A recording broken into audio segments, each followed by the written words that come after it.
Hello, good morning. It's Sachin, your lecturer in physics, Government Boys Senior Secondary School, Dharamshala. So, welcome back. पिछले lecture में मैंने आपको बताया कि physical quantities क्या होती हैं. आज हम कंटिन्यू करेंगे. तो मैंने आपको पिछले लेक्चर में समझाया कि ऐसी चीज़ें जिन्हें आप सीधा नाप सकते हैं उन्हें हम कहते हैं फिजिकल क्वांटिटीज़. हमने ये भी समझा था कि 7 ऐसी चीज़ें हैं जिनको आप सीधा नाप सकते हैं. और वो कौन कौन सी थी, मैं फिर से रिकैपिचुलेट करा दूं आपको.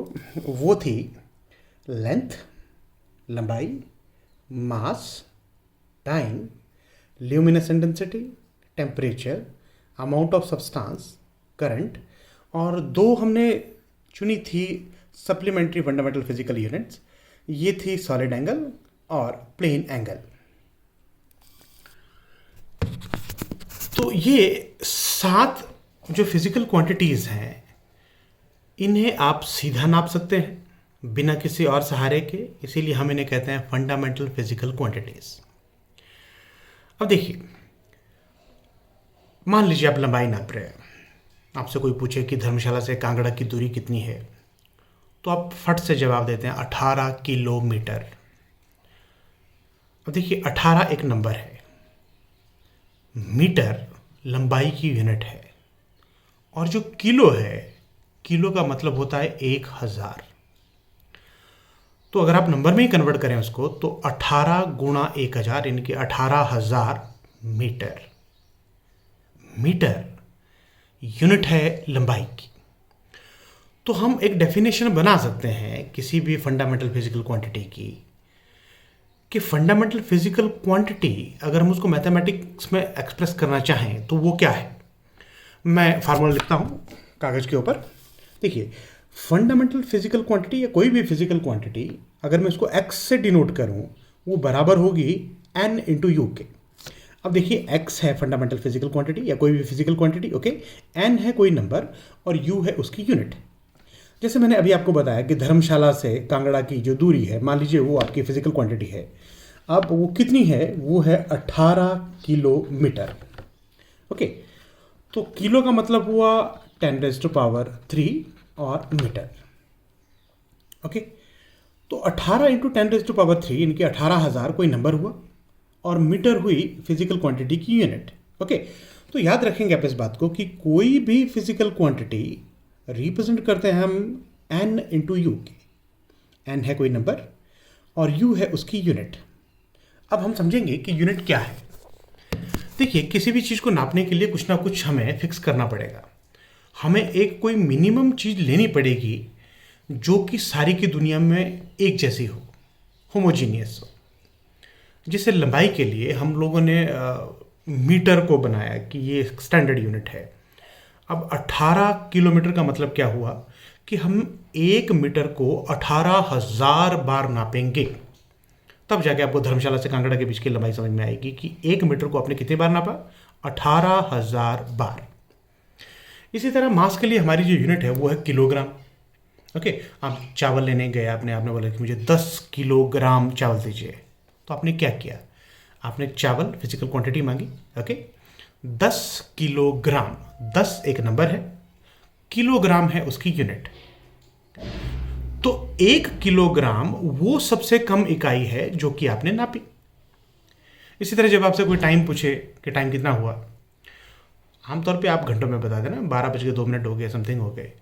लेकिन सेकंड इज़ द मिनिमम जो आप समय नाप सकते हैं.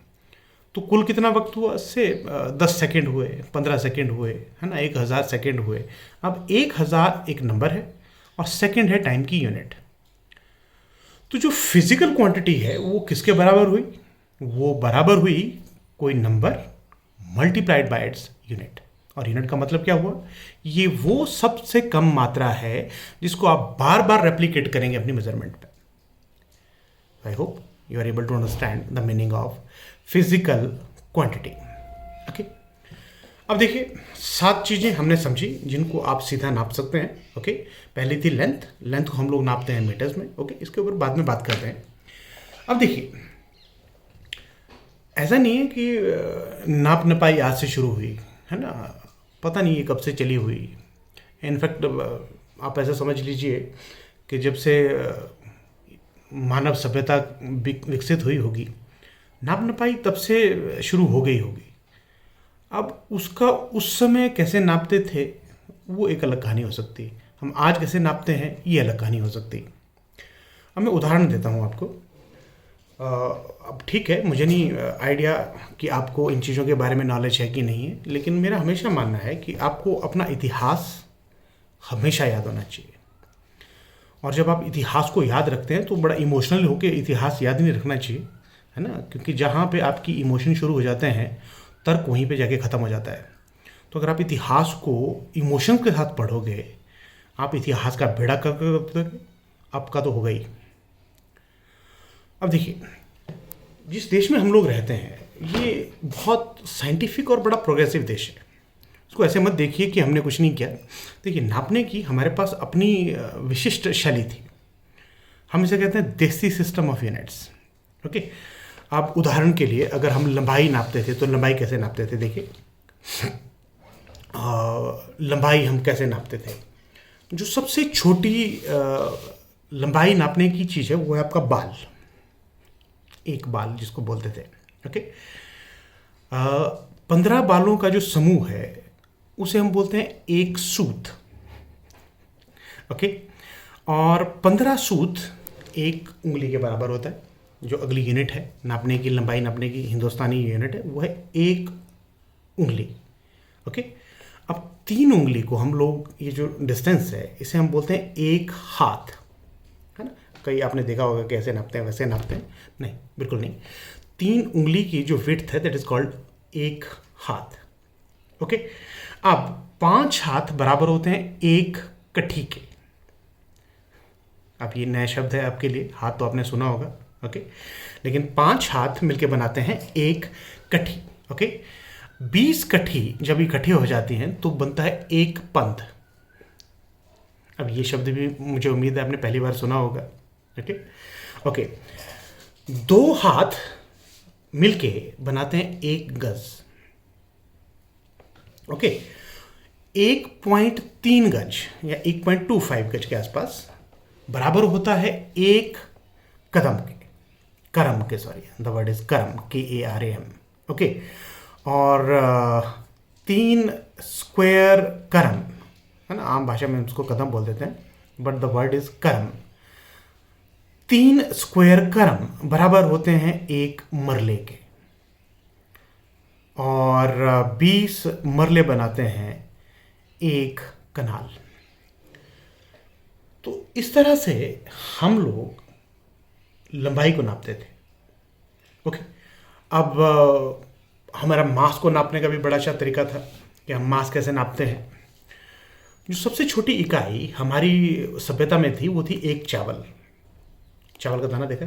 ओके, तो सबसे कम जो हम नाप सकते थे हिंदुस्तान में वो था एक चावल।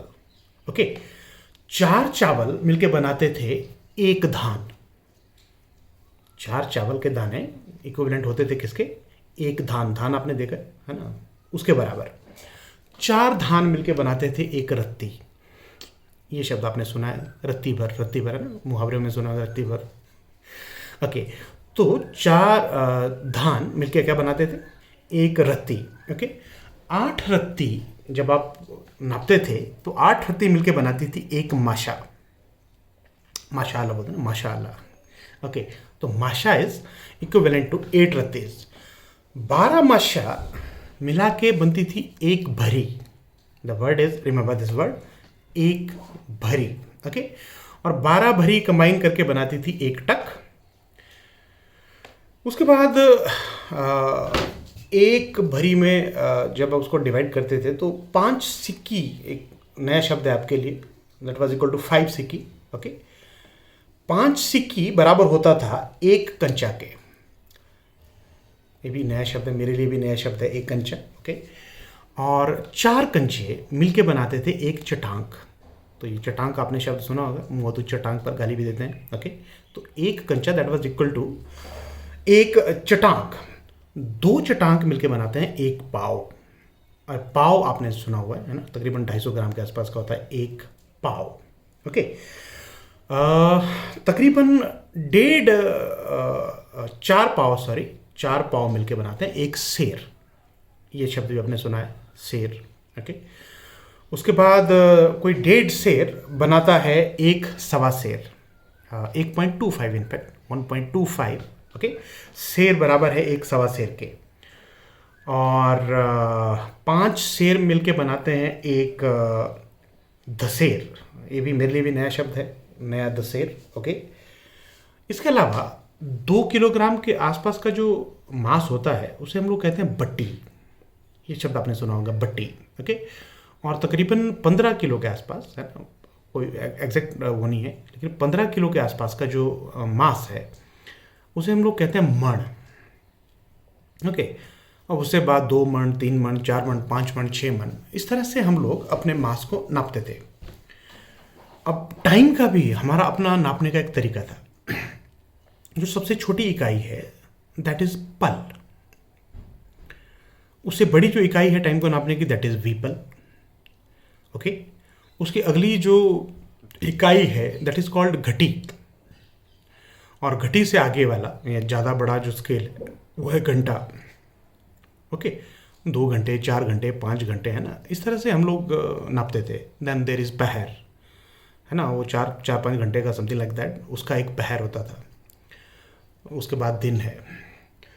तो ऐसा नहीं है कि हम लोगों ने नापने की कोशिश नहीं करी या हम लोगों के पास अपना सिस्टम नहीं था, अभी हमारे पास बहुत अच्छा सिस्टम था। ओके, लेकिन समस्या ये हुई कि जैसे जैसे सभ्यताएं फैलती गई, हमारा यहाँ से वहाँ जाना शुरू हुआ और दुनिया एक ग्लोबल विलेज की तरह डेवलप होना शुरू हुआ, तो बहुत ज़रूरी था कि पूरी की पूरी दुनिया में एक ही सिस्टम ऑफ यूनिट को लागू किया जाए। अब देखिए, अंग्रेज़ों का अपना नापने का तरीका था, है ना। ब्रिटिश जो सिस्टम था वो लंबाई को फुट में नापते थे। ओके, जो उनका मास को नापने का तरीका था वो पाउंड्स में नापते थे, टाइम को सेकंड में नापते थे। फिर 2-3 और सिस्टम डेवलप करे गए। एक CGS सिस्टम है ना, उसमें लंबाई हम लोग सेंटीमीटर में नापते हैं, जो वेट है मास है सॉरी उसको ग्राम्स में नापते हैं, टाइम को सेकंड में नापते हैं। Then there is SI system. तो ऐसे बहुत सारे सिस्टम हैं नापने के, लेकिन अलग अलग सिस्टम को कौन कन्वर्ट करता रहे, किसके पास इतना वक्त है।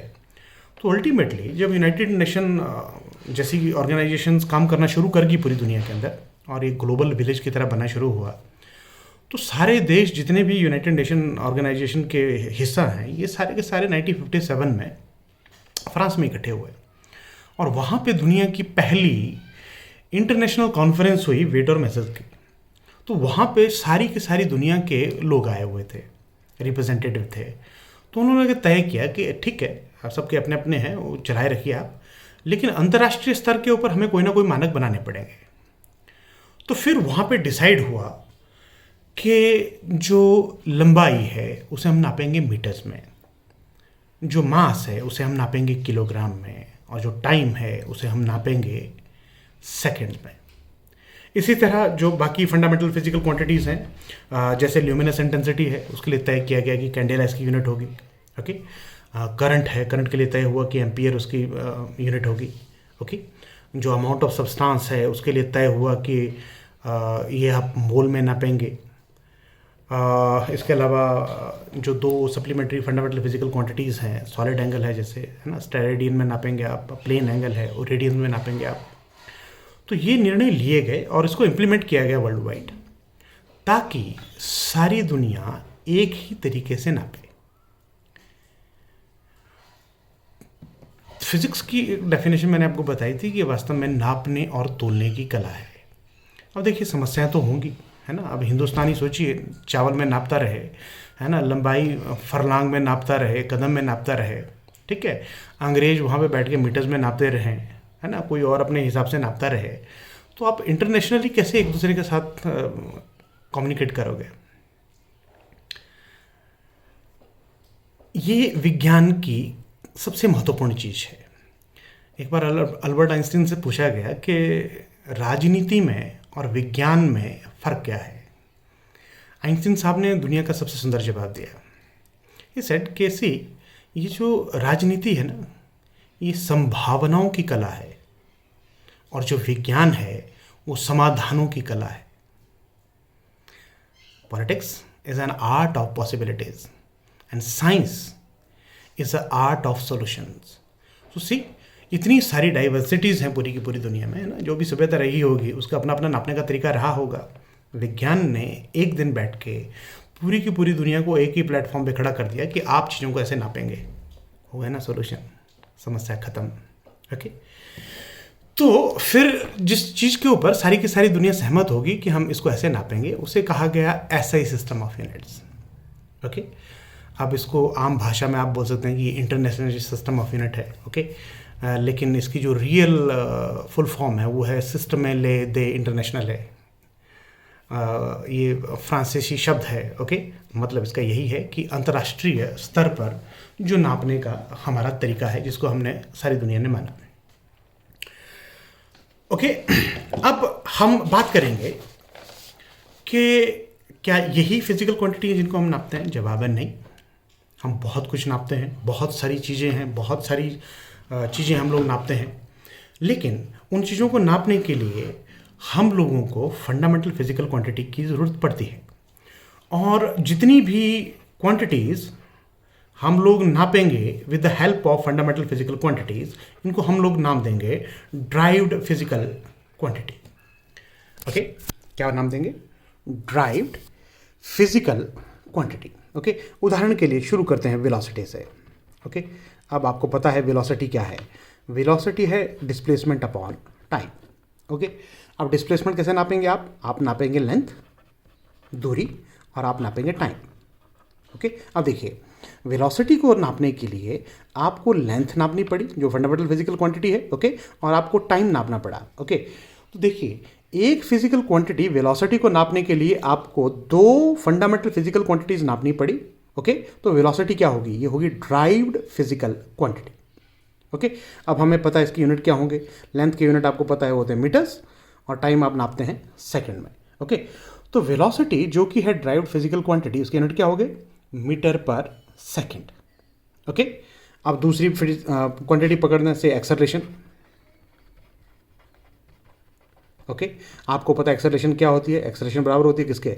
वेलोसिटी अपॉन टाइम के। ओके, तो इसका क्या फार्मूला हो गया कि लेंथ बटा टाइम डिवाइडेड बाय टाइम, है ना।